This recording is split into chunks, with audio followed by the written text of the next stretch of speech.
A Xunta de Goberno da Deputación de Ourense, na súa reunión semanal, aprobou as bases da convocatoria do programa Emprendou en Feminino, iniciativa reforzada este ano con máis orzamento, máis contía por beneficiaria, unha liña específica para consolidar os proxectos que recibiron apoio en 2025 e a creación dunha rede de emprendedoras que as acompañen máis aló da axuda económica.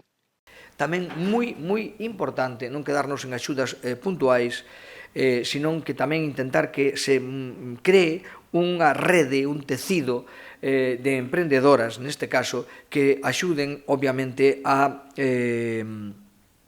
que se axuden entre elas, que non se vexan soas nesta labor tan complicada e que poñan, pois, efectivamente, todos aproveiten as sinerxias que se dan entre elas. En definitiva, un programa que naceu no 2023, que experimenta un importante desenvolvemento e que ten como obxectivos, además do apoio, lóxicamente, ao emprendemento feminino no rural, trátase de apoiar a cohesión territorial, fixar poboación e reducir a fenda de xénero.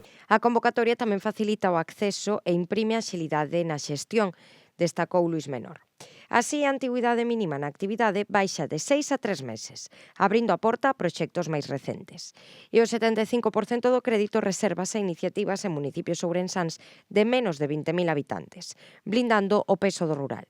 Poderán beneficiarse mulleres de entre 16 e 35 anos dadas de alta por conta propia en calquera municipio da provincia.